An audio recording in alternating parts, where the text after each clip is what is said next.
Re a o amohela ho Tseba-Ka-Morero. Sethala sena ke seo sona re qoqang ditaba tsohle tsa tshebetso ya morero wa metsi a dihlaba tsa Lesotho. Re tla qoqa ditaba tsena ka mekgwa e mmedi. Re tla tlisa melaetsa e hlahang ka hara morero e hlokwang ke setjhaba. Re tla boela hape re dumella setjhaba hore ka dipotso, ditataiso le dikgothaletso re tle re thehe sehloho seo re tla se qoqa. Ka mantswe a mang re tla sebetsa le lona haholo hore le tle le re fe dipotso tsa lona hore na le batla ho tseba eng ka morero. Diqholotso tseo le di fumaneng mona morerong ke difeng? Dipelaelo, mafosisa e ka sena le ditabatabelo tsa rona ke difeng? Re tla etsa bonnete ba hore ditaba tseo kaofela di a hlahella mme re qoqa mmoho le lona. Ha re tsamayeng leeto lena mmoho ho tseba ka morero wa metsi a dihlaba tsa Lesotho. Welcome to another insightful episode of our favorite podcast, Tseba-Ka-Morero.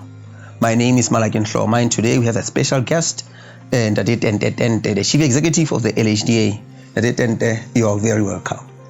Thank you, Tente Hloma. I'm glad to be here today.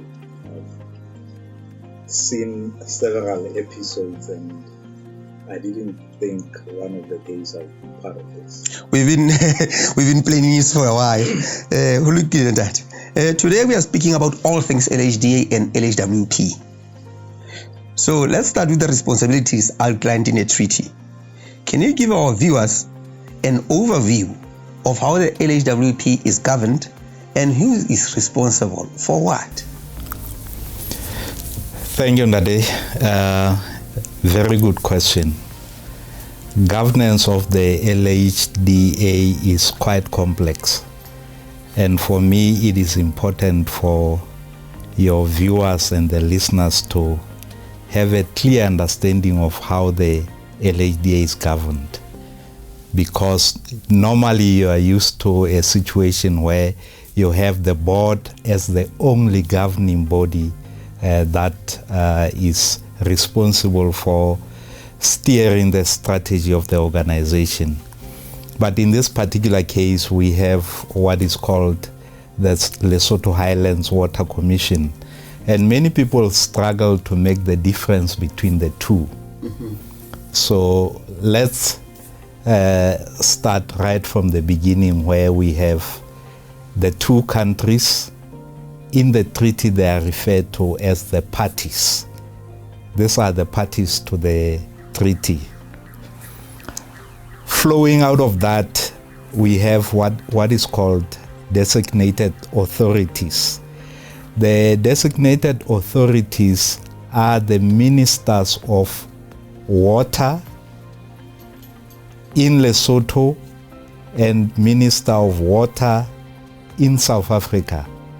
It doesn't really matter what that particular ministry is called at a particular point in time. Mm-hmm. Like currently, water falls under natural resources. So it will be the Minister of Natural Resources as the designated authority. On the other side, it will be the Minister of Water and Sanitation. So those are the two responsible ministers from the government point of view. So the Lesotho Highlands Water Commission, formerly known as JPTC, Joint Permanent Technical Commission, which was changed to be Lesotho Highlands Water Commission, LHWC, is where you have 6 representatives from each country being the ears and eyes of the two governments. So there will be 6 delegates from the Lesotho side and 6 delegates from the RSA side. In total, we have 12 people. And how decisions are made by the delegates in there is by consensus. It's really not a matter of voting to say majority says this or what. If out of the 12, one of them is not convinced, it is upon the other 11 to convince the 12 men to understand their arguments. That's why you find at times it takes quite a while for decisions to be arrived at.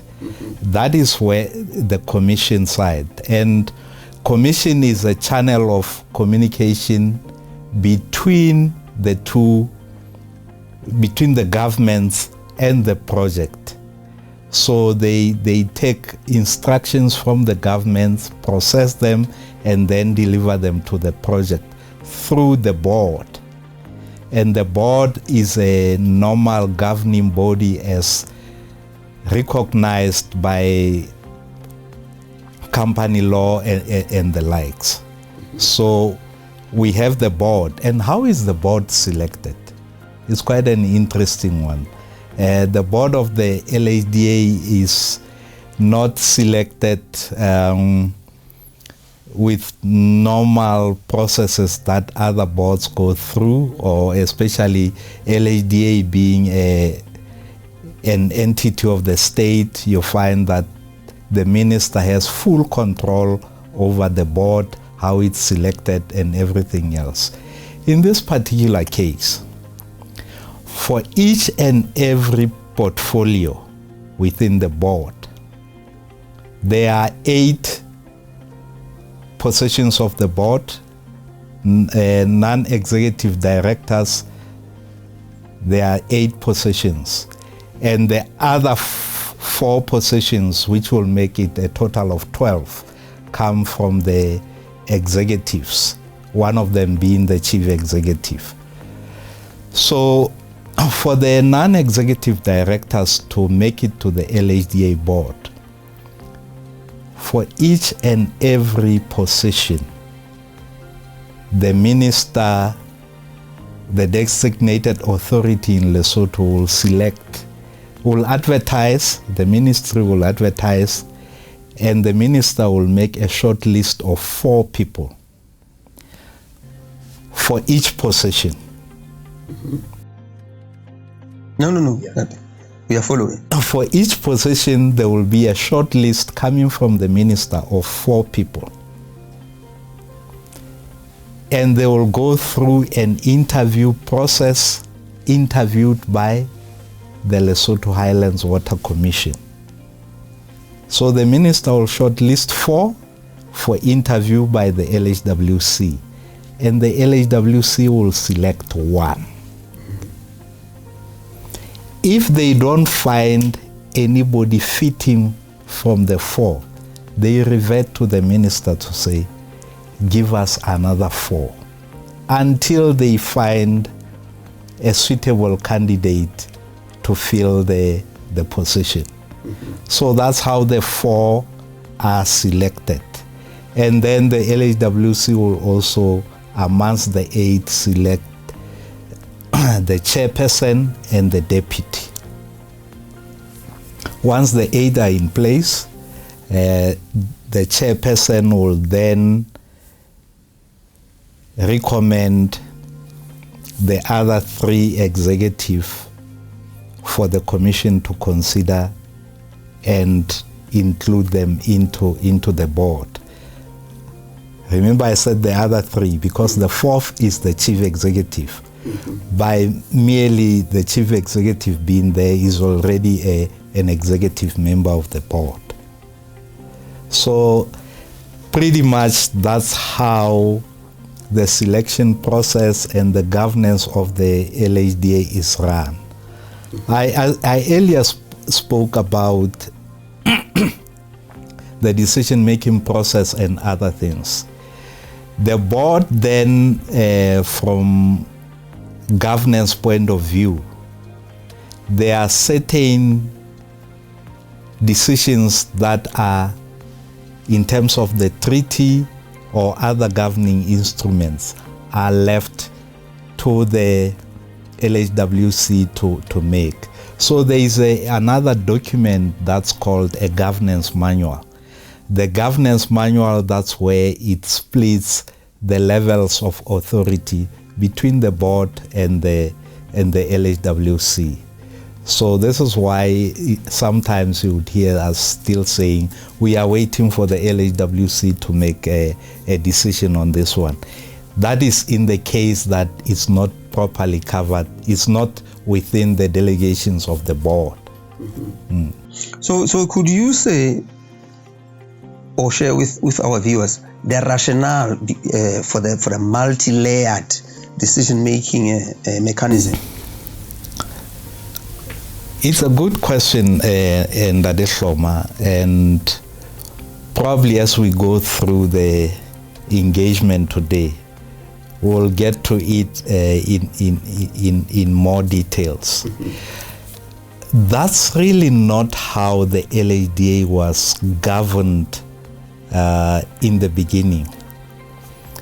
During the phase 1 implementation, the board of the LHDA, I understand, was made up of principal secretaries from government.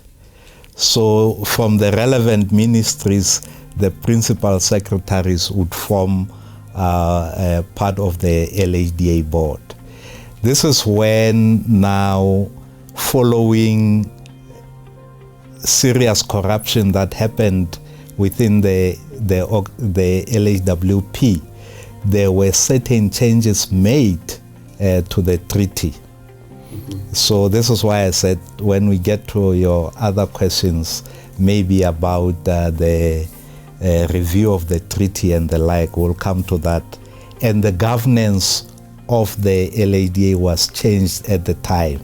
And the multi-layer element is really intended to curb corruption that had happened in phase 1, to find ways of having all the checks and balances to ensure that there is no recurrence of such.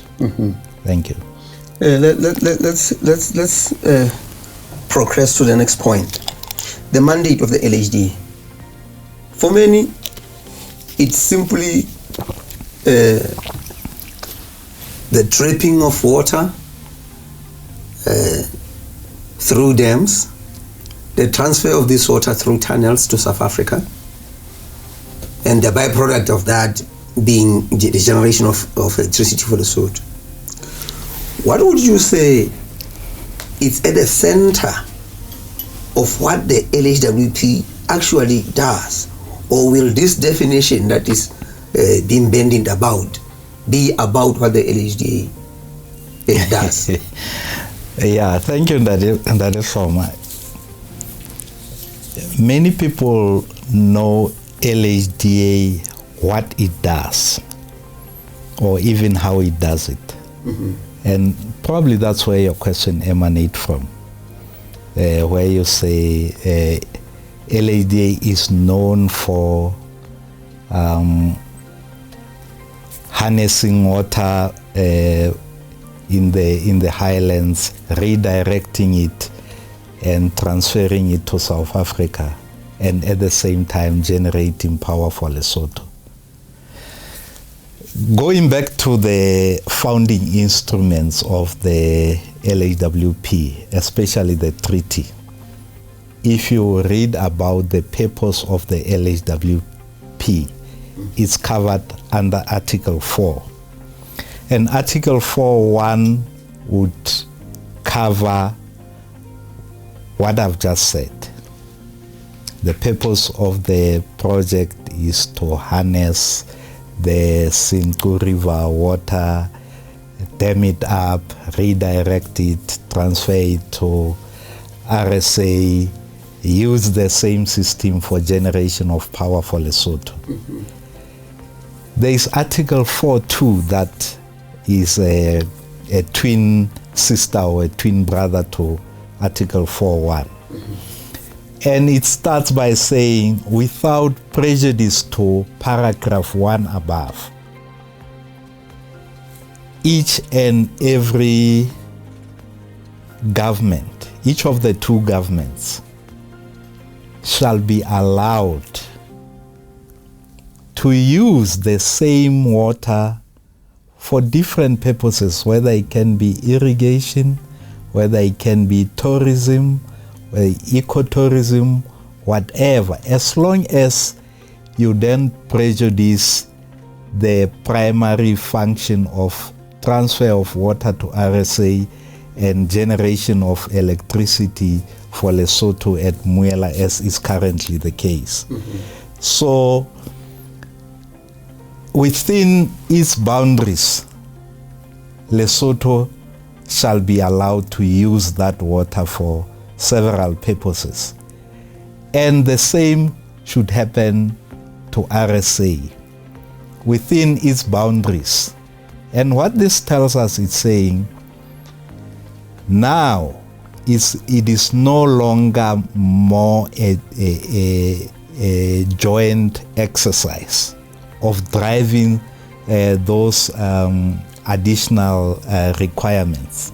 It is for the government of Lesotho to see what is required, what can we do, how much funding should we put in to be able to access this already available water and use it for the purposes of irrigation in Lesotho, use it for the purposes of generation of other hydropowers, use it for the purposes of tourism in Lesotho. So how much should we put in? The same applies to RSA. So LHDA being an entity of the government of Lesotho, Lesotho government is at liberty to instruct us to do all these things as long as it's followed up by the required resources, being financial resources and other resources required to put this particular mandate in question. Now coming back to your question, which is answered more by what we have covered in the new strategy, to say what is the purpose of the LHWP. The purpose of the LHWP, you would find it covered concisely in the treaty preamble. It covers, I would not be able to repeat everything in there, but the key elements are the parties aspire to peace and prosperity in the region. Now they realize water resource as one of the elements that can maintain peace in the region. They are looking at improvements of the livelihoods of the people of the two countries. So the LHWP was seen as a catalyst towards socio-economic development, maintaining neighborly relations, because the Sinku River runs between runs from Lesotho through South Africa and then all the way past Botswana, Namibia into the sea. And to maintain those neighborly relations, that was one of the purposes, to ensure that there is proper allocation of water, there is equitable sharing of this basic human need, which is a water resource. So the purpose of the project, the purpose of the LHDA is to put those aspirations of our masters into reality. Mm-hmm. Mm-hmm. A follow-up question would be, having talked about beneficiation, yes, in a nutshell, that there are so many other things to explore around the issue of the waters that are contained within both countries. A question then will be, how much of this exploration, exploiting this natural resource, has been done already? And if not, why is this not being done? Yeah, you'll get me into trouble with some of your questions. You know,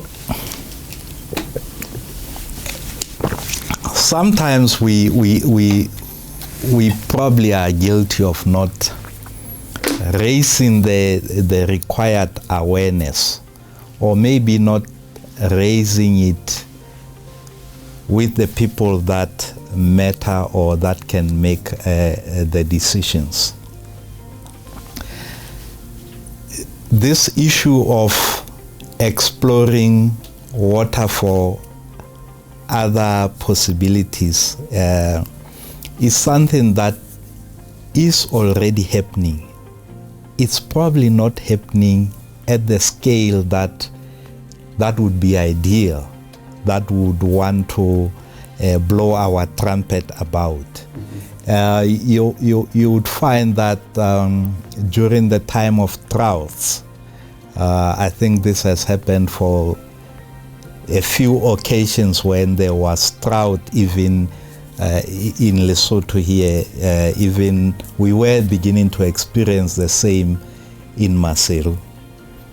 And often we get instructed by our principals to release water into the Caledon River, then it starts flowing down until it gets to Maseru here. Then we can draw from the water and start using it for domestic purposes here.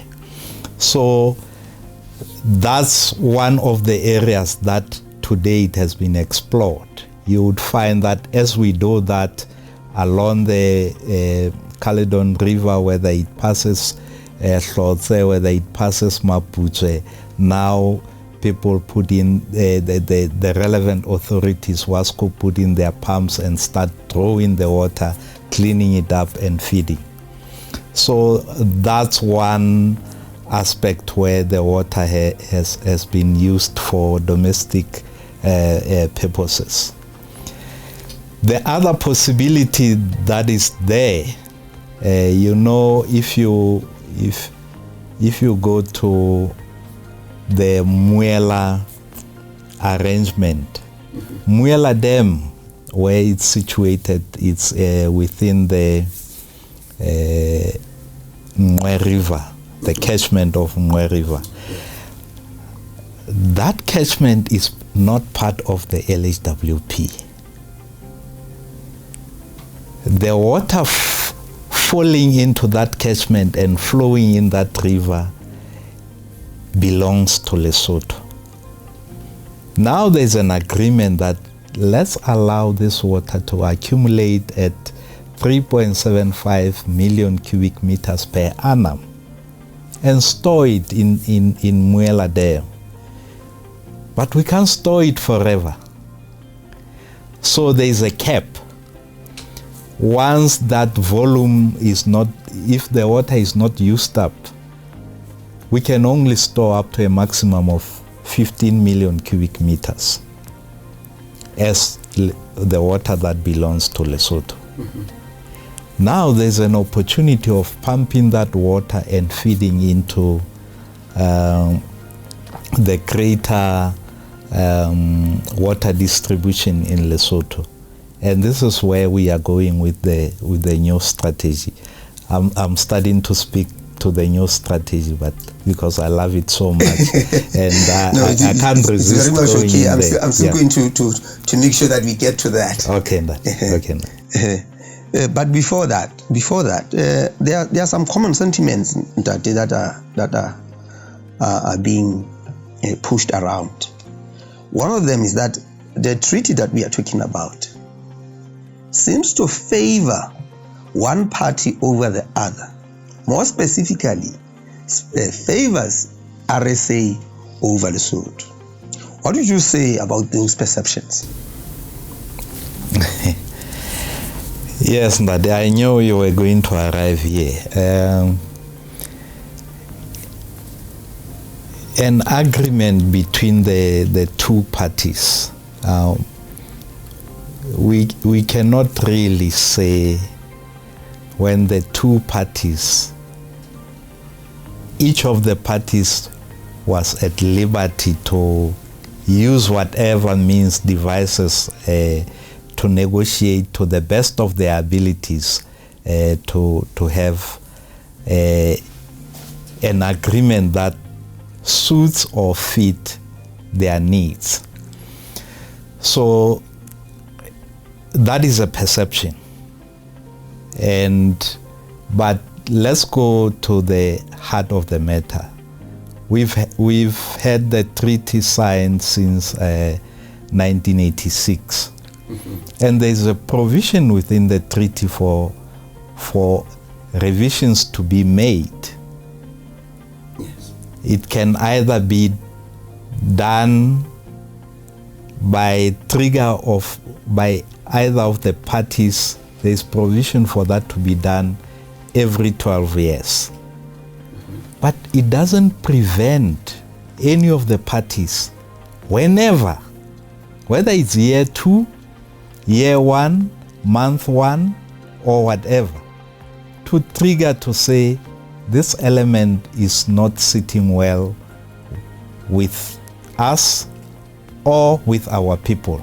Let's review it. So that opportunity is there. It can be triggered at any particular point in time. But for me, I think one of the key issues that the general public always complain about is the treaty was signed during the rule of army in Lesotho and apartheid rule in RSA.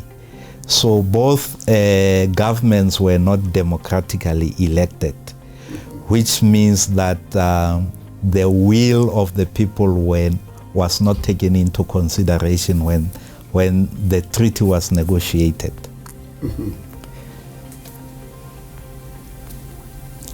South Africa has been under democratic rule for the past 30 years. True. And Lesotho Even longer. Even longer, thereabouts. By a year or so. So if I'm saying there's an opportunity to change every 12 years or every other year, I think the argument about when the treaty started and still being blamed for that, it's really neither here nor there. The opportunity is always there. There is also a perception or a view that the treaty has never been reviewed. In our earlier discussion about the governance of the LHDA, I mentioned that there was a change in the way the LHDA is governed. And that was in the form of Protocol 6, which, if I remember correctly, was negotiated and concluded around 1998. I don't know whether it's by design or by coincidence. First treaty, 1986. When it's 12 years later, 1998, we have Protocol 6, changing the governance of the LHDA. And that was, remember when 1986, when the treaty was signed, it was enacted in the same year in the form of an LHDA order of 1986. Now you have Protocol 6 negotiated and concluded in 1998 and was enacted in 2000 in the form of LHDA Amendment Act of 2000. So that's revision number 1. Then there was another revision number 2 in the form of the Phase 2 agreement. To 1998, add another 12 years, you end up with 2010, 11 thereabouts. Yeah. So that happened.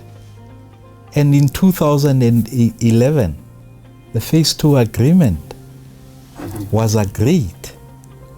It's just that it hasn't been enacted.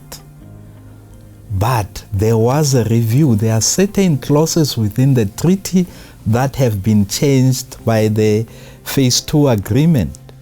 It even says in Article 2 of the Phase 2 agreement, the treaty remains valid as long as it's not changed by the provisions in the agreement. So there was that element, again, around 12 years' time. 2023, we are thereabouts, another 12 years. Through our Ministry of Natural Resources, the Right Honorable, the Prime Minister, issued a letter to Ndate President Ramaphosa to say, we would like to initiate the process to review the treaty. That process is underway. It is an opportunity, again, for those who doubt and keep saying the treaty is not in the favor of Lesotho, to express their views, to contribute towards the engagement as they unfold. But that opportunity, as I said, that day is always there.